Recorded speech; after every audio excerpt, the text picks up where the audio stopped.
Good morning students, આપણે ભણી રહ્યા છે ચેપ્ટર નંબર 7 સજીવોમાં વિવિધતા. આ ચેપ્ટરમાં આપણે અત્યાર સુધી વનસ્પતિઓમાં જે વિવિધતા હતી એનું વર્ગીકરણ કર્યું. હવે આપણે જે જોવાનું છે એ છે પ્રાણીઓનું વર્ગીકરણ. હવે પ્રાણીઓ વિશે આપણે જોઈએ તો જેવી રીતે વનસ્પતિઓ પણ જુદી જુદી વિવિધતા ધરાવતી હતી એવી રીતે પ્રાણીઓ પણ જુદી જુદી વિવિધતા ધરાવે છે. ઘણા બધા પ્રાણીઓ અહીંયા આગળ વસે છે. એમાં ઘણી બધી જાતિઓ પ્રાણીઓની હોય છે. લાખો પ્રાણીઓ આ પૃથ્વી પર વસે છે.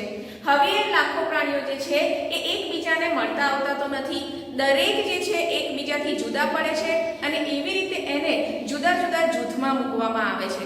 હવે આ જે જુદા જુદા જૂથમાં વહેંચવાની પ્રક્રિયા છે એને આપણે વર્ગીકરણ કહ્યું હતું. એ જ વર્ગીકરણ એ જ રીતે અહીંયા આગળ પ્રાણી સૃષ્ટિમાં પણ જોવા મળે છે. હવે જે વિવિધ પ્રાણીઓ છે એની અંદર કયા કયા લક્ષણો છે કે જેને આધારે એને જુદા જુદા વર્ગમાં કે પછી જૂથમાં કે સમુદાયમાં મૂકવામાં આવે છે એની આપણે ચર્ચા કરીએ. તો અહીંયા આગળ એમાં આપણે જોઈએ છે પહેલું તો કોષોની ગોઠવણી કેવી રીતે થયેલી છે. આપણે એ જાણીએ છીએ કે સજીવ જે છે દરેક એ કોષોથી બનેલો છે. એ વનસ્પતિ હોય કે પછી પ્રાણીથી હોય, દરેક કોષોથી બનેલો છે. હવે કોષોથી બનેલો સજીવ છે તો એમાં આપણે એ પણ જોયું હતું કે સજીવ જે છે એ એકકોષી પણ હોય છે અને બહુકોષી પણ હોય છે. એટલે કે એને આપણે કોષોની ગોઠવણી કહીશું કે એકકોષીય સજીવ એમાં તો બીજા કોઈ કોષો હોતા નથી એટલે ગોઠવણી કરવાની જરૂર જ નથી પડતી. પણ જ્યારે સજીવ બહુકોષીય બને છે ત્યારે એના ધીમે ધીમે આગળ જતા સ્તર પડે છે. બહુકોષીય સજીવો જે છે એ પહેલા તો એકબીજા સાથે ભેગા રહેતા હોય પણ એકબીજાના કામમાં દખલ ના કરતા હોય. બરાબર, કોષો સાથે સાથે છે પણ એ ભેગા મળીને કોઈ કાર્ય કરતા નથી. તો એવા પ્રાણીઓ પણ છે. અને કોષો ભેગા મળીને કોઈ એક ચોક્કસ કાર્ય કરવા માટે કોઈક એક અંગ બનાવે છે એટલે કે એક સ્તરીય આયોજન કરે છે જેને આપણે કહીએ છીએ પેશી સ્તરીય આયોજન. એટલે કે કોષો કોઈ ચોક્કસ કાર્ય કરવા માટે ભેગા મળે છે અને એને આપણે કહીએ છીએ પેશી. તો પેશી સ્તરીય આયોજન જોવા મળે છે. એટલે અહીંયા આગળ આપણે જોઈએ તો કોષોની ગોઠવણી એટલે કે આયોજન સ્તરના આધારે કે એ પ્રાણીની અંદર કેવી રીતે કોષો ગોઠવાયેલા છે, એકકોષીય છે, બહુકોષીય છે. જો બહુકોષીય છે તો પછી એમાં આગળ જતા કઈ ફેરફાર થયો છે, એ સરળ છે કે પછી જટિલ છે, એના આધારે આપણે એ કહી શકીએ. જો જટિલ હોય, કોષ હોય તો એક જ કોષ છે, પણ જો જટિલ હોય તો કેવી રીતે આગળ વધશે? તો અહીંયા જોઈએ કોષ હોય, કોષમાંથી ભેગા મળીને પેશી બને છે. પેશી પછી જ્યારે કોઈ ચોક્કસ કાર્ય કરે અને એના માટે ભેગી થાય તો પછી એને આપણે કહીએ છીએ અંગ. એટલે કે કેટલાક પ્રાણીઓમાં અંગ હાજર જોવા મળે છે. કેટલાક પ્રાણીઓ જે છે એ અંગ ભેગા મળીને એક આખું તંત્ર બનાવે છે. ઘણા બધા અંગો ભેગા થઈને એક તંત્ર બનાવે છે જેને કહેવામાં આવે છે અંગતંત્ર. જેમ કે શ્વસન તંત્ર છે, પાચન તંત્ર છે, એની અંદર ઘણા બધા અંગો આવેલા છે. તો અંગો પણ ભેગા મળીને અંગતંત્ર બનાવે છે. તો આવી રીતે જેમ જેમ આપણે આગળ જતા જઈશું તેમ તેમ સજીવોનો દેહ જે છે એ જટિલ બનતો જશે અને એ જે છે એ આયોજન સ્તરના આધારે હવે આ દેહ બની ગયો, શરીર બની ગયું. એ કેવો દેખાય છે, બહારથી કેવો દેખાય છે, બરાબર, એની અંદર અંગોની ગોઠવણી કેવી રીતે થઈ છે એ જો જાણવું હોય તો એને આપણે કહીએ છીએ દૈહિક સમમિતિ. શરીરનો દેખાવ કેવો છે એને આપણે કહીએ છીએ સમમિતિ. કેટલાક પ્રાણીઓ એવા હોય છે કે જેને બે ભાગમાં વહેંચો તો બંને બાજુ સરખા સરખા ભાગ પડે. જેમ કે આપણને અહીંયા વચ્ચેથી કાપવામાં આવે કે વચ્ચેથી એક ધરી પસાર કરવામાં આવે તો આ બાજુ એક હાથ હશે, આ બાજુ એક હાથ હશે, આ બાજુ એક આંખ હશે, આ બાજુ એક આંખ હશે. એટલે જેટલા અંગો આ બાજુ હશે એટલા જ અંગો આ બાજુ, એટલે કે જમણી બાજુ જેટલા અંગો છે એટલા જ અંગો ડાબી બાજુ જોવા મળે છે. તો એને આપણે કહીએ છીએ દ્વિપાર્શ્વ સમમિતિ. સમમિતિ ઘણા બધા પ્રકારની છે. દ્વિપાર્શ્વ છે, પછી અરીય સમમિતિ છે, એટલે કે ચારે બાજુથી આપણે એને વચ્ચેથી કાપીએ તો બધી બાજુ સરખા અંગો વહેંચાય. તો આવી સમમિતિના આધારે દૈહિક દેખાવને આધારે પ્રાણીઓને જૂથમાં મૂકવામાં આવ્યા છે. બીજું છે કે પ્રાણીઓ જે છે જ્યારે એનું ભ્રૂણ નિર્માણ થાય છે ત્યારે એની અંદર એ પ્રાણી જેવી રીતે ઉત્પન્ન થયો એ જે ગર્ભ સ્તર છે એમાંથી દેહ કોષ્ઠ બને છે કે નહીં એના આધારે, પ્રાણીઓમાં દેહ કોષ્ઠ છે કે નહીં એના આધારે એને વહેંચવામાં આવે છે. દેહ કોષ્ઠ એટલે શું? તો દેહ કોષ્ઠ જે છે એમાં તમે આગળ ઉપલા ધોરણમાં તમે વ્યવસ્થિત રીતે ભણી શકશો, પણ હું તમને થોડોક આઈડિયા આપી દઉં કે દેહ કોષ્ઠ એટલે શું. તો જે દેહ કોષ છે એ શરીર દિવાલ અને પાચન તંત્ર વચ્ચેની જગ્યા છે.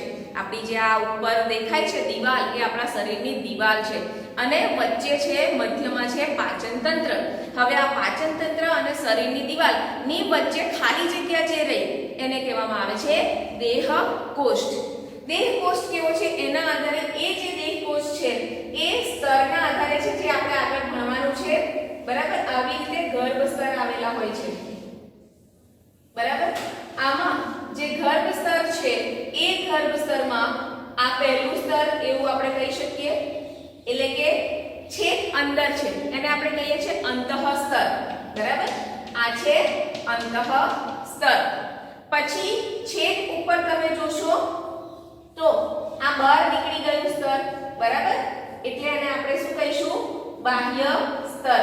એની અંદર પણ કેટલાક કોષો આવેલા છે અને આ જે કોષો છે એ કોષોમાંથી જુદા જુદા અંગો બનતા હોય છે. દરેક ગર્ભ સ્તર છે એમાંથી કોઈ ચોક્કસ અંગ જ બનતા હોય છે દરેક પ્રાણીમાં, પણ દરેક પ્રાણી આ દરેક સ્તર ધરાવતું નથી. તો આના આધારે ગર્ભ સ્તરના આધારે પણ એના ભાગ પડે છે. અહીંયા તમે જોઈ શકશો તો આ છે બાહ્ય ગર્ભ સ્તર. આ જે અંદર આવેલું છે એ છે મધ્ય ગર્ભ સ્તર અને છેક અંદર જે છે એને આપણે કહી શકીએ અંતઃ ગર્ભ સ્તર. બરાબર, હવે દ્વિગર્ભ સ્તરી પ્રાણીઓ હોય તો અહીંયા ગાડી કોઈ જ પ્રકારના કોષો નથી હોતા, માત્ર બે ગર્ભ સ્તર છે. અને જો ત્રિગર્ભ સ્તરી પ્રાણીઓ હોય તો આ જે ખાલી જગ્યા છે એની અંદર પણ કોષો આવેલા હોય છે. તો આ રીતે ગર્ભ સ્તરના આધારે અને દેહ કોષના આધારે સમૂહોમાં વહેંચવામાં આવે છે પ્રાણીઓને. બીજું છે પાચનની રીત. આ પ્રાણીઓ આગળ જતા જે પાચન દર્શાવે છે એ પાચનમાં કાં તો અપૂર્ણ પાચન હોય છે કાં તો સંપૂર્ણ પાચન તંત્ર જોવા મળે છે. એ આપણે આગળ ડિટેલમાં ભણીશું જ્યારે એ સમુદાય આપણે ભણીશું ત્યારે. અને બીજું છે પરિવહન. પરિવહન એટલે આપણી અંદર જે રુધિર આવેલું છે, બરાબર, લસિકા આવેલી છે, રુધિર આવેલું છે, એ આપણા શરીરમાં સતત ફરે છે, એને આપણે પરિવહન કહીએ છીએ. તો એ જે રુધિરનું પરિવહન છે એ કેવી રીતે થતું હોય છે? શું એ આપણી જેમ રુધિર વાહિનીઓ એટલે કે ધમની અને શિરાઓની અંદર હશે? બધા પ્રાણીઓની અંદર ધમની અને શિરાઓ હશે, આ તંત્ર હશે? જો સાદા અને સરળ પ્રાણીઓ હશે તો એની અંદર આ જોવા મળશે નહીં. તો એને આપણે કહીએ છીએ ખુલ્લું. અને જો ધમની અને શિરાવાળું રુધિર તંત્ર હોય તો એને આપણે કહીએ છીએ બંધ પ્રકારનું પરિવહન તંત્ર. તો એના આધારે પ્રાણીઓને જુદા જુદા સમૂહમાં વહેંચવામાં આવ્યા છે. પછી આપણે જોઈએ પ્રજનન એ કેવી રીતે કરે છે. લિંગી પ્રજનન દર્શાવે છે કે પછી અલિંગી પ્રજનન દર્શાવે છે, એના આધારે પ્રાણીઓને જુદા જુદા સમૂહમાં વહેંચવામાં આવેલા છે. તો આ જે કેટલાક બેઝિક નિયમો છે જેના આધારે પ્રાણીઓને જુદા જુદા સમૂહમાં મૂકવામાં આવ્યા અને એને આધારે આપણે કહીએ કે પ્રાણીઓનું વર્ગીકરણ શક્ય બન્યું છે. હવે જે આ વર્ગીકરણ કર્યું એ આપણે અહીંયા આગળ જોઈ લઈએ. આપણે આ ચેપ્ટરમાં શું ભણવાનું છે, કયા કયા સમુદાય સમૂહો ભણવાના છે એની આપણે ચર્ચા કરીએ. તો આપણે પ્રાણીઓ વિશે ભણવાનું છે. પ્રાણીઓ જે છે એ હમણાં જ મેં કીધું કે પહેલું તો કોષને ધ્યાનમાં રાખીને એનું વર્ગીકરણ કરવામાં આવે.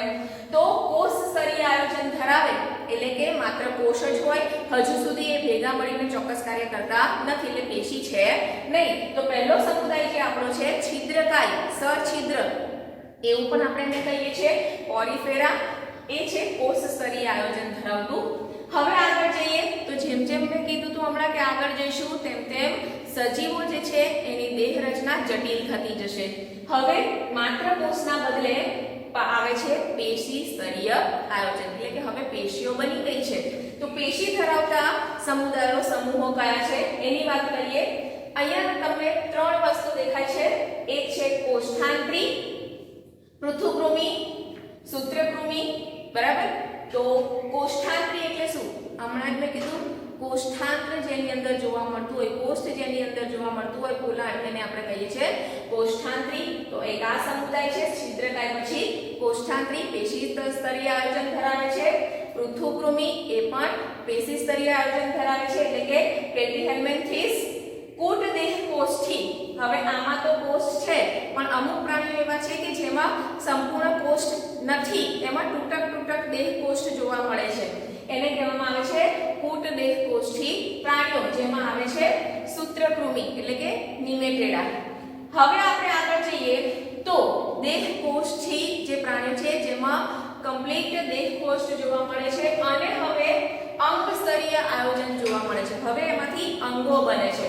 તો આ જે અંગ છે એ અંગ બને છે કયા સમુદાયથી એની આપણે ચર્ચા કરીએ તો પહેલા એમાં પણ બે ભાગ પડે છે કે અંગ તો બન્યા, બરાબર છે, પણ એ કયા સ્તરમાંથી, હમણાં આપણે આજે સ્તરીકરણ કર્યું ને કે ભાઈ બાહ્ય ગર્ભ સ્તર છે, મધ્ય ગર્ભ સ્તર છે, અંતઃ ગર્ભ સ્તર છે, તો કયા ગર્ભ સ્તરમાંથી એના અંગોનું નિર્માણ થાય છે એના આધારે આ ભાગ પડ્યા છે. એમાં અહીંયા લખ્યું છે કે ભ્રૂણની વૃદ્ધિ દરમિયાન એક કોષમાંથી મધ્ય ગર્ભ સ્તરના કોષો વિકસે છે. એક કોષ હોય એમાંથી મધ્ય ગર્ભ સ્તર બને. મધ્ય ગર્ભ સ્તર જે છે એમાંથી આ જે છે સમુદાયના પ્રાણીઓ વિકસે છે, જેમાં આવે છે નુપુરક, સંધિપાદ અને મૃદુકાય, એટલે કે એનિલિડા, ઓર્થોપેડા અને મોલુસ્કા આ સમુદાયના પ્રાણીઓ છે. હવે અંતઃગર્ભ સ્તરમાંથી દેહકોષ્ઠનું નિર્માણ થાય એની વાત કરીએ, કોથળી સ્વરૂપે જેનું નિર્માણ થાય છે દેહકોષ્ઠનું, એની વાત કરીએ તો એમાં આવે છે અમેરુદંડી પ્રાણીઓ અને મેરુદંડી પ્રાણીઓ. હવે અમેરુદંડી પ્રાણીઓ જે છે એમાં આવે છે સૂળ ત્વચી પ્રાણીઓ. અમેરુદંડી એટલે કે જેમ જેમ આપણે આગળ જઈશું તેમ તેમ જે જટિલ રચના બને છે એમાં અસ્થિઓ પણ આવે છે, બરાબર. એની અંદર એક કઠણ રચના જોવા મળે છે જે પાછળના ભાગે જોવા મળે છે, બરાબર. ગર્ભ જ્યારે વિકસતો હોય ત્યારે એની અંદર પાછળ એક દંડ જેવી રચના જોવા મળે છે, એને કહીએ છીએ મેરુદંડ. જો મેરુદંડ પ્રાણીઓમાં નથી તો એને કહેવામાં આવે છે અમેરુદંડી પ્રાણીઓ. અને જો મેરુદંડ હાજર છે ગર્ભ વિકાસ દરમિયાન કે પછી આજીવન પણ રહેતું હોય છે, બરાબર, તો એ મેરુદંડ જેમાં હાજર છે એને કહેવામાં આવે છે મેરુદંડી પ્રાણીઓ. એ અંગ તંત્ર સ્તરીય રચના ધરાવે છે. હવે જુઓ, અહીંયા ગાડી માત્ર કોષો હતા, અહીંયા પેશી આવી, અહીંયા અંગ બન્યા, અંગ તંત્રો નતા. અંગ તંત્રની શરૂઆત અહીંયા મેરુદંડી પ્રાણીઓથી થાય છે કે જ્યાં હવે કમ્પ્લીટલી અંગ તંત્રો બનતા જાય છે. તો હવે આ જે મેરુદંડી પ્રાણીઓ છે એમાંથી મેરુદંડધારી, હમણાં જ મેં કીધું એમ કે મેરુદંડ અંદર આવેલો છે જે કઠણ ભાગ છે એ પાછળ આવેલો છે. કેટલાકમાં આજીવન એવો ને એવો સળંગ રહે છે અને કેટલાકમાં જે છે એ ટુકડા થાય છે, કશેરુકા સ્વરૂપે જોવા મળે છે, જેને આપણે કરોડ સ્તંભ કહીએ છીએ. એનાથી તમને ખબર પડશે કે કેવો કઠણ ભાગ હોય છે. આપણી પીઠ પાછળ હોય છે ને કઠણ ભાગ, એ આપણો મેરુદંડ છે, પણ એ સીધો નથી, એ મણકા સ્વરૂપે છે, એટલે એને આપણે કશેરુકાઓ પણ કહી શકીએ છીએ, કરોડ સ્તંભ એવું કહીએ છીએ. તો આ મેરુદંડધારી એટલે કે કોર્ડેટા, આમાં પણ કેટલાક ભાગ પડે છે અને એમાં જે બે ભાગ પડ્યા એ છે પ્રમેરુદંડી પ્રાણીઓ એટલે કે પ્રોટોકોર્ડેટા. માત્ર ડિંભાવસ્થામાં મેરુદંડ જોવા મળે. ડિંભાવસ્થા એટલે કે જ્યારે ગર્ભ નિર્માણ થતું હોય, જ્યારે શરૂઆતનું પ્રાણી હોય, પુખ્ત વિકસિત નથી થઈ ગયું ત્યારે જ એમાં જોવા મળે છે અને પછી ધીમે ધીમે એમાંથી મેરુદંડ જે છે એ અદ્રશ્ય થઈ જાય છે. હવે આપણે છેલ્લું જે જોઈએ, સૌથી ઉચ્ચ કક્ષાના પ્રાણીઓ જેને આપણે કહીએ છીએ પૃષ્ઠવંશી પ્રાણીઓ એટલે કે વર્ટિબ્રેટા. આ પૃષ્ઠવંશી પ્રાણીઓ છે એમાં પણ ઘણા બધા ભાગ પડે છે, કારણ કે એના લક્ષણો જે છે એ ઘણા બધા અલગ થઈ જતા હોય છે. એટલે આ જે પૃષ્ઠવંશી પ્રાણીઓ છે એ પૃષ્ઠવંશી પ્રાણીઓના પણ કેટલાક ભાગ પડ્યા જે આપણે પાછળ ડિટેલમાં જોવાના છે. અને એમાં એક છે માછલી. તમને ખબર જ છે પાણીમાં રહેતી હોય છે, બરાબર. એની ઉપર ભીંગડા આવેલા હોય છે, ઝાલર આવેલા હોય છે, તો એ છે માછલી. પછી આવે છે ઉભયજીવી પ્રાણીઓ. જેમ જેમ આગળ જઈશું તેમ તેમ એની અંદર લક્ષણોમાં વિકાસ થતો જશે, બરાબર, વધારે અનુકૂળ થઈ શકતા હશે વાતાવરણ સાથે. તો ઉભયજીવી પ્રાણીઓ એમ્ફીબિયા એટલે કે જે પાણીમાં પણ રહી શકે છે અને જમીન પર પણ રહી શકે છે, કોઈ પણ બે જગ્યાએ રહી શકે છે, એટલા માટે એને ઉભયજીવી પ્રાણીઓ કહીએ છીએ. પછી આવે છે સરીસૃપ પ્રાણીઓ, રેપ્ટિલિયા. સરીસૃપ પેટે સરકીને ચાલતા પ્રાણીઓ હોય છે. વિહગ એટલે કે પક્ષીઓ, આપણે સીધી ભાષામાં કહીએ તો વિહગ, હેવસ. અને છેલ્લે આવે છે સૌથી અગત્યના અને સૌથી ઉચ્ચ કક્ષાના પ્રાણીઓ જેને કહેવામાં આવે છે સસ્તન પ્રાણીઓ, મેમેલિયા. અને સસ્તન પ્રાણીઓ જે છે એ બચ્ચાને જન્મ આપે છે અને એના વિકાસ માટે દૂધ પીવડાવે છે, બરાબર. એટલા માટે એની અંદર સ્તનગ્રંથિ આવેલું છે અને સસ્તન પ્રાણીઓ કહેવામાં આવે છે. તો આ બધા જે સમુદાયો છે એ આપણે હવે પ્રાણી સમુદાયમાં શીખવાના છે. જે આપણે એક એક કરીને ડિટેલમાં જોઈશું.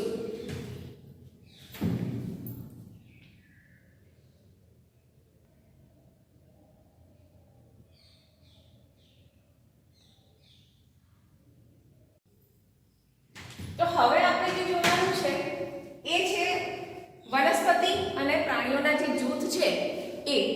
આપણે એવું કીધું હતું કે એક એક કરીને આ જૂથ આપણે ડિટેલમાં જોઈશું, પણ એ પહેલા કયા કયા જૂથ છે એની ચર્ચા આપણે થોડું કરી લઈએ. તો આપણે જે ભણી ગયા છે એ હતી વનસ્પતિ સૃષ્ટિના જૂથ. વનસ્પતિમાં તમે જોયું હતું તો આપણે 5 સૃષ્ટિ વર્ગીકરણ કર્યું હતું અને એમાં જે છેલ્લા બે હતા મોટા જૂથ એ હતા વનસ્પતિ અને પ્રાણીઓ. હવે વનસ્પતિ જે છે એમાં ફરીથી પાછા 5 જૂથ આપણે ભણી ગયા. એક હતું લીલ, પછી દ્વિઅંગી વનસ્પતિ, ત્રિઅંગી વનસ્પતિ, અનાવૃત બીજધારી વનસ્પતિ અને આવૃત બીજધારી વનસ્પતિ. આ જે હતા એ વનસ્પતિ કેમ કહેવામાં આવ્યું, એવા તો કયા માપદંડ હતા જે પ્રાણીઓથી એમને જુદા પાડતા હતા એની આપણે ચર્ચા કરીએ. તો વનસ્પતિને એટલા માટે એ કહેવામાં આવી કે એના જે કોષ હતા, સૌથી પહેલા તો કોષ રચના જોવાની હોય ને, તો જે કોષ હતા એ કોષની ઉપર કોષ દિવાલ હતી અને પ્રાણીઓ જે હતા એમની કોષોની ઉપર આવી કોઈ રચના જોવા મળતી નહોતી, એટલે કોષ દિવાલના આધારે એ જુદા પડતા હતા. બીજું કે એની પોષણ પદ્ધતિ જે છે એ અલગ હતી. વનસ્પતિઓ જે છે એ મોટા ભાગની વનસ્પતિઓ પોતે જાતે જ પોતાનો ખોરાક બનાવે છે અને સ્વયંપોષી પોષણ દર્શાવે છે, જ્યારે પ્રાણીઓ જે છે એ પોતે પોતાનું પોષણ મેળવી શકતા નથી, એટલે કે એ પરપોષી પોષણ દર્શાવે છે. પોષણ બહુ જુદા જુદા પ્રકારનું આમાં જોવા મળે છે. વિવિધતા ભર્યું પોષણ પદ્ધતિ આ પ્રાણીઓમાં જોવા મળે છે.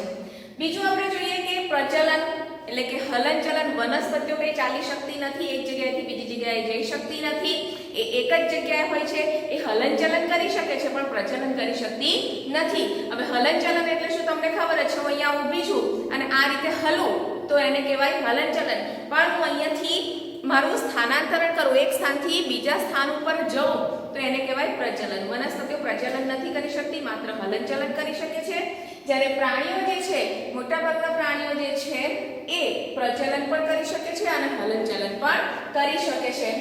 આવા તો ઘણા બધા માપદંડો છે કે જે આના કરતા જુદા પડે છે. એમની દૈહિક રચનાને લઈ લો, જે એમનું સજીવનું શરીર છે એમાં તમે જોશો તો આ જે વનસ્પતિઓ છે એ મૂળ, પ્રકાંડ, પર્ણ, પુષ્પ આવા ભાગો ધરાવે છે, જ્યારે પ્રાણીઓ છે એ હાથ, પગ, આંખો એવા ઘણા બધા અંગો, જુદા જુદા અંગો ધરાવે છે. તો દૈહિક રચનાના પણ એ વિવિધતા દર્શાવે છે, જુદાપણું દર્શાવે છે. એનું પ્રજનન છે એ પણ અલગ રીતે જોવા મળે છે. વનસ્પતિઓ જે છે એ પુષ્પ દ્વારા પ્રજનન દર્શાવે છે. એ મોટા ભાગની વનસ્પતિઓ જે હતી, લીલ હતી, એકાંગી વનસ્પતિ હતી, દ્વિઅંગી વનસ્પતિ હતી, ત્રિઅંગી વનસ્પતિ હતી, એ તો સંપૂર્ણપણે અલિંગી પ્રજનન દર્શાવતી હતી. બરાબર, તો અલિંગી પ્રજનન દર્શાવે છે. પ્રાણીઓમાં પણ એવું જોવા મળે છે, જે એકદમ સરળ અને સાદા પ્રાણીઓ હોય છે એ અલિંગી પદ્ધતિથી પણ પ્રજનન કરી શકે છે, પણ લગભગ બધા જ પ્રાણીઓ તમે જોશો તો લિંગી પ્રજનન દ્વારા પ્રજનન કરે છે. એટલે બંનેમાં આમ તો અલિંગી અને લિંગી પ્રજનન જોવા મળે જ છે, પણ આમાં પુષ્પ જોવા મળે છે અને પ્રાણીઓમાં જુદા જુદા સમુદાયમાં જુદા જુદા અંગો દ્વારા પ્રજનન થતું હોય છે. તો આ રીતે આપણે જોઈએ કે વનસ્પતિઓ અને પ્રાણીઓમાં ઘણી બધી વિવિધતાઓ જોવા મળે છે, જેના કારણે વનસ્પતિ અને પ્રાણીઓને અલગ અલગ જૂથમાં વહેંચવામાં આવેલા. અને એમાંથી પણ આપણે જોઈએ તો વનસ્પતિઓમાં જોઈ લીધું, લીલ હતી, દ્વિઅંગી, ત્રિઅંગી, અનાવૃત બીજધારી અને આવૃત બીજધારી, એમ 5 જૂથ તમને જોવા મળેલા. હવે આ જૂથમાં આપણે કોષ કેન્દ્ર છે કે નહીં એ પણ જોઈલું કે કોષ કેન્દ્ર જો સુવિકસિત હોય તો યુકેરિયોટિક સજીવ આપણે કહેતા હતા, અને જો કોષ કેન્દ્ર સુવિકસિત નથી તો એને પ્રોકેરિયોટિક સજીવ કહેતા હતા. બરાબર, તો એ રીતે કોષના આધારે પણ જોવા મળે છે વિવિધતા. પ્રાણીઓમાં જે જૂથ પડ્યા એ વનસ્પતિ કરતા વધારે છે, પ્રાણીઓમાં વધારે વિવિધતાઓ જોવા મળે છે. એમાં લગભગ 10 જૂથ પડે છે. અહીંયા આગળ તમે જોઈ શકો છો, છિદ્રકાય, કોષ્ઠાંત્રી, પૃથુકૃમિ, સૂત્રકૃમિ, નુપુરક, સંધિપાદ, મૃદુકાય, શૂળત્વચી, પ્રાથમિક મેરુદંડી અને મેરુદંડી. આટલા સમુદાય જે છે એ પ્રાણીઓમાં જોવા મળે છે અને એમાં પણ જે માપદંડ છે એ અલગ અલગ જોવા મળે છે, જે હમણાં જ આપણે ચર્ચા કરી કે કોષના આધારે જોવા મળે છે, એ કઈ રીતે પોષણ કરે છે, એની અંદર પેશી રચના છે કે નહીં એના આધારે જોવા મળે છે, જો દૈહિક રીતે જોઈએ તો એની અંદર દેહકોષ છે કે નહીં એના આધારે જોવા મળે છે, એવા દેહકોષ વનસ્પતિઓમાં હોતા નથી, બરાબર. એવી રીતે આમાં પુષ્પ થાય છે એવા પ્રાણીઓમાં પુષ્પ થતા નથી. તો ઘણી બધી વિવિધતાઓમાં જોવા મળે છે અને જેના આધારે આપણે વર્ગીકરણ કરીએ છીએ. તો સૌથી પહેલા આપણે જે જોવાનું છે એ છે છિદ્રકાય. તો છિદ્રકાય વિશે આપણે આગળ ભણીશું.